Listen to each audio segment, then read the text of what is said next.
I am going through to see the Clary Claire. We are going for breakfast and then we are going to see Girl on the Train. Very, very excited. I am excited. I am moderately excited. By the way, can you tell that I'm really jazzed because I woke up at 6:30 this morning? Oh my god, I'm so tired. Welcome. Oh wait, are you vlogging? Yes. Hi Claire. Hello. Why do you care that there's people looking at us? Hi. Hi. Claire forgot her camera.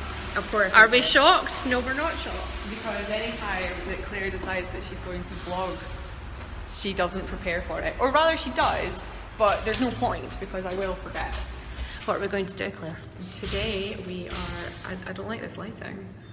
I look like I've got like a beach ball for a head, so really you're coming out quite well out of this. Here's what we're doing today. Where's the camera?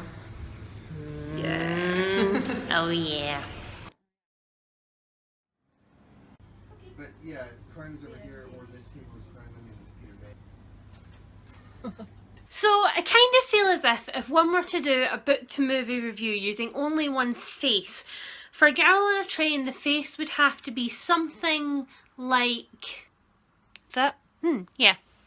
I'm assuming that if you're watching this review you've already read the book, but if not, a brief summary goes as follows. Main protagonist Rachel goes back and forward each day on a train to London, and every day this train slows down at roughly the same point and allows her to look into the same house that's next to the train tracks every single day. She gets obsessed with this couple but wants to know almost nothing about their real life because it would ruin her fantasy, and then one day she spots the girl's face in a newspaper and finds that she is missing, and shit kicks off from there. And also, with the possibility that you may not have read the book, this review will be as spoiler free as possible. So let's talk about the good points first. Emily Blunt as drunken Rachel. I don't look that drunk when I'm drunk.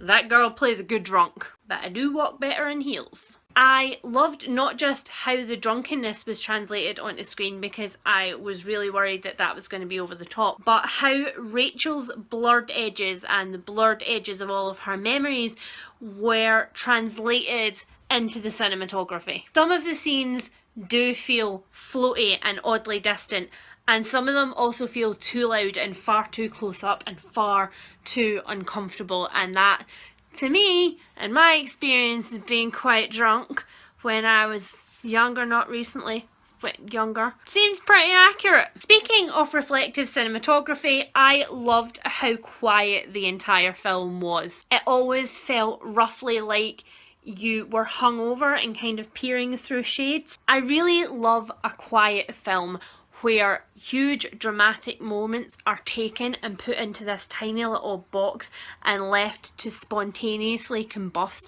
and shower everything else with rubble, and that was definitely what this film was. And you know, while we're talking about things that were wonderful, Alison Janney as a cop in a station carrying a gun in cop clothes.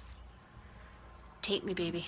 But unfortunately, for all of the ups that I found, there were many, many downs. When I say I like a quiet film, I mean in tone. One of the things that took the world by storm about The Girl on the Train was just how quickly everybody got through the book, because nobody wanted to be the person who didn't finish it first. This book kept me gripped. I could not put it down. I needed the next chapter, I needed the next revelation, and I needed to go, oh my god, and flip back and see all the clues that I'd missed. Film didn't do that.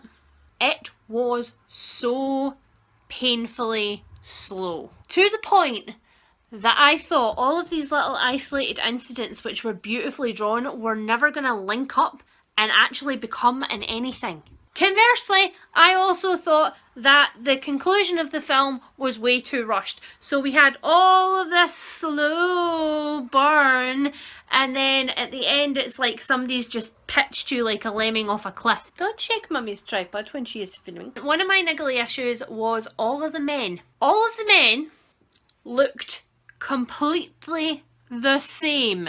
Like, to the point where I, as a viewer, did not believe the conclusions that Rachel was able to reach all the way from her seat on the train about the person who shouldn't be there. I was like, girl, ain't no way that you know that that ain't her boyfriend from that distance with that haircut. And in the end, I think that's probably more a Hollywood issue and Hollywood's idea of the ideal of masculinity. Although props to Edgar Ramirez, who played Dr. Abdick, because he actually made me care about Megan in a way that I didn't in the book. So that was a good male lead choice, guys.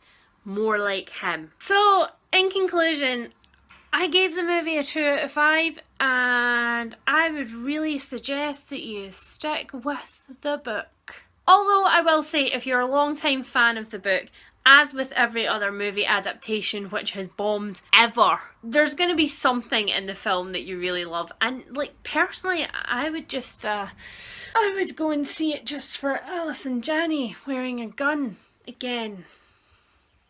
Yeah. So that's it for this one, guys. If you have seen the movie, please tell me in the comments below what you thought of it. If you haven't seen the movie and I've put you off, I'm not entirely sorry about that. Also, I will link below Claire's review of the movie that she did much more promptly than I did after we went and saw it. I hope you enjoyed our little vloggy sequence at the start. We were planning on doing more but got slightly distracted as we do. But if you did like it, I will plan to do more and I will bring my camera even if Claire doesn't. Bye, guys!